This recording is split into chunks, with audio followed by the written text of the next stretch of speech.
தலைவர் சொல்ற மாதிரி சோதனையை சந்திச்சா தாயா சாதனை அப்படின்ற மாதிரி இந்த படம் அப்படி ஒரு சாதனையாக தான் இருக்கும்னு நான் நம்புகிறேன். இந்த படம் ரொம்ப ரொம்ப முக்கியமான ஒரு பிரச்சனையை பேசும். ஆனால் அது கூடவே காதல், பாசம், வீரம், புரட்சின்னு எல்லாமே பேசுகிற படமாக இருக்கும். இந்த பொங்கலுக்கு பராசக்தி ஒரு நல்ல செலிப்ரேஷனாக இருக்கும். பயங்கரமான பர்ஃபார்மராக இருக்கணும்னு அவசியம் இல்லை. ஆனால் முயற்சி இருக்குன்னா அவங்க தட்டி தூக்கிட்டு வந்து மேலே கொண்டு போய் வச்சுடுவாங்க. அப்படி வந்தவன் தான் நாளா. So welcome. அது இந்த மாதிரி ஒரு படத்தில் இருக்கிறது ரொம்ப சந்தோஷம். கொஞ்சமாக டான்ஸ் வச்சதுக்காக டான்ஸ் மாஸ்டருக்கு நன்றி. உங்கள் ஸ்பீடுக்கு டான்ஸ் வைக்கல இந்த படத்தில், அதில் நான் ரொம்ப ஹாப்பி. ஏன்டா எங்களுக்கு எவ்வளோ வேலை இருக்குது, நீ என்னடா கண்டிப்பாக வரணுன்ற அப்படின்னு கேட்பாங்க. உங்களுக்கு தெரியாது மேடையில் பேசுறது எவ்வளோ கஷ்டம்னு. நாளைக்கு யோசிச்சு பேசிகிட்டு இருக்கோம். ஸோ ஃப்ரீ டைம் இருக்கும்போது வந்து பாருங்க. ஏன்னா வீக்கெண்ட் வந்துருச்சு இல்லையா? ஸோ எங்கேயாவது பக்கமாக அப்படி போகும்போது வாங்க, இதெல்லாம் பண்ணியிருக்கீங்களான்னு இருக்கும். எனக்கு அந்த செவர்லே கார்லாம் பார்க்கும்போது அந்த மாதிரி ஒரு எக்ஸ்பீரியன்ஸ் தான் இருந்தது. நான் அதெல்லாம் கேள்விப்பட்டிருக்கேன், கேட்டிருக்கேன். அது நேரில் பார்க்கும்போதோ அதை அனுபவிக்கும் போதோ அது ஒரு புது ஃபீல். அது அவங்க எல்லாம் ரொம்ப நேரமா வெயிட் பண்ணிருக்காங்க சிவா உங்களுக்காக. எல்லாருக்கும் வணக்கம். ரொம்ப நன்றி உங்களுடைய அன்புக்கு நான் எல்லார் சார்பாகவும் சொல்லிக்கிறேன். இங்கே வந்திருக்கிற பத்திரிகை, தொலைக்காட்சி, இணையதள நண்பர்கள், வீடியோகிராஃபர்ஸ், ஃபோட்டோகிராஃபர்ஸ் எல்லாருக்கும் நன்றி, வணக்கம். அண்ட் அங்கே நின்று எங்களுக்கு இந்த சந்தோஷத்தை கொடுத்துட்ருக்க, அன்பு கொடுத்துட்ருக்க எல்லாருக்கும் ஒரு பெரிய பெரிய நன்றி. அண்ட் என்னோட டீம், இந்த பராசக்தி இவ்வளவு பெரிய ஒரு ஃபிலிமாகவும் ஒரு எக்ஸ்பீரியன்ஸாகவும் மாறி இருக்கிறது காரணமான இங்கே இருக்கிற அத்தனை பேருக்கும், இங்கே வர முடியாத அத்தனை பேருக்கும் என்னுடைய நன்றி, வணக்கம்.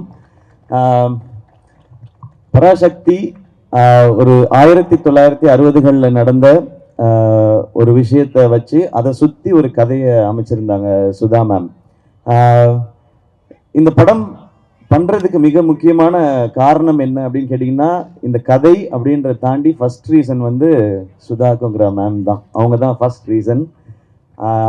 ஏன்னா அவங்க இந்த படம் பண்ணலான்னு சொல்லும்போது பண்ணலாம், அதுக்கப்புறம் தான் நான் பண்ணலான்னு முடிவெடுத்துட்டு தான் இந்த ஸ்கிரிப்டை படித்தேனே நான்.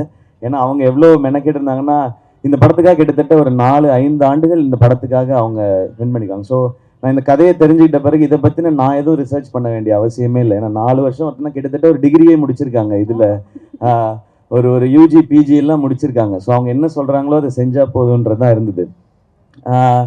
இதில் இந்த படம் பண்ணுறது ஒரு பெரிய சவால் எல்லாருக்குமே. நடிக்கிறதா இருக்கட்டும், இந்த கேரக்டரை ஏற்றுக்கிறதா இருக்கட்டும். ஸோ எல்லோரும் இந்த சவாலுக்கு தயாராக இருந்தோம். மேமுக்குமே இது ரொம்ப சேலஞ்சிங்கான ஒரு விஷயமா தான் எடுத்து பண்ணியிருக்காங்க. பட் இந்த மாதிரி சவால்களை தலைவர் சொல்கிற மாதிரி சோதனையை சந்திச்சா தாயா சாதனை அப்படின்ற மாதிரி இந்த படம் அப்படி ஒரு சாதனையாக தான் இருக்கும்னு நான் நம்புகிறேன். ஏன்னா அவ்வளோ விஷயங்களை கடந்து வந்திருக்கோம். அண்ட் தேங்க்யூ ஆகாஷ் ப்ரோ, இந்த படத்தோட ப்ரொடியூசர் நீங்கள். இந்த படத்தை நீங்கள் சிரத்தை எடுத்து பண்ணதுக்கு. அண்ட் அதை தாண்டி படங்கள் நிறையா பண்ணிகிட்டே இருக்கோம். ஒரு படம் எடுக்கிறது மட்டும் இல்லை, அதை கொண்டு போய் மக்கள்கிட்ட சேர்க்கறது ரொம்ப முக்கியம். அது என்ன மாதிரி வகையில் இந்த படத்தை புரிஞ்சுக்கிட்டு செய்கிறதுன்னு ஒன்று இருக்குல்ல, அதுக்கு இந்த ஈவெண்ட்டும் ஒரு எக்ஸாம்பிள் நினைக்கிறேன். ஸோ உங்களுக்கும் உங்கள் டீமுக்கும் வாழ்த்துக்கள், நன்றி. அதுக்கப்புறம் நான் ஆக்சுவலாக எல்லாரை பற்றியும் நான் ஆடியோ லான்ச்சில் தான் பேசணும்னு வச்சுருந்தேன். ஏன்னா நிறைய இருக்குது எனக்கு ஒவ்வொருத்தருக்கும் 10 நிமிஷம் இருக்குது. ஒரு எபிசோடாக வச்சுருக்கேன். இங்கே மற்றவங்கெல்லாம் பேசிட்டதுனால நான் ஒரு வரியாவது பேசணுமா? இல்லைன்னா யூடியூப்பில் வந்து அழகாக பேசிய ஜெயம் ரவி, அதை கண்டுகொள்ளாத சிவகார்த்திகேயன் அப்படின்னு போடுவாங்க.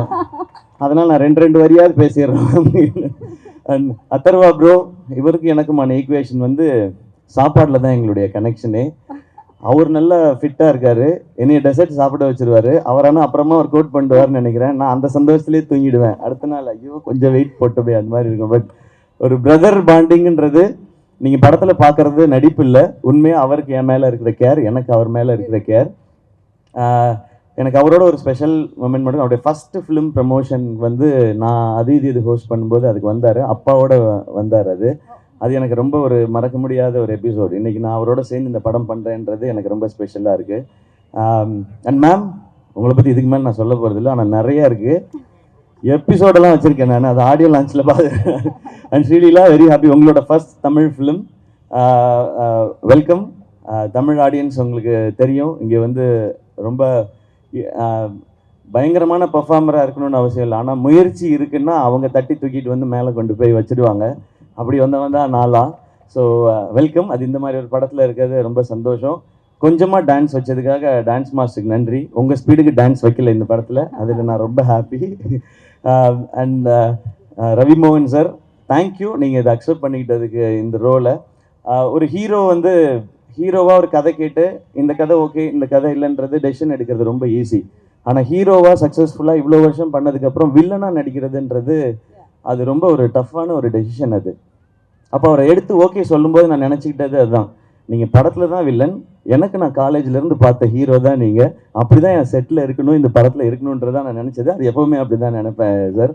அதனால தான் நாங்கள் ரவிமோகன்றது தான் ஃபஸ்ட்டு நேம் இருக்கும், இங்கே இருக்கிறதுலே சீனியர் எங்களுக்கு அவர் தான், நீங்கள் தான் பெரியவங்க நீங்கள் அப்படின்னு சொல்லி தான் நாங்கள் வந்தோம்.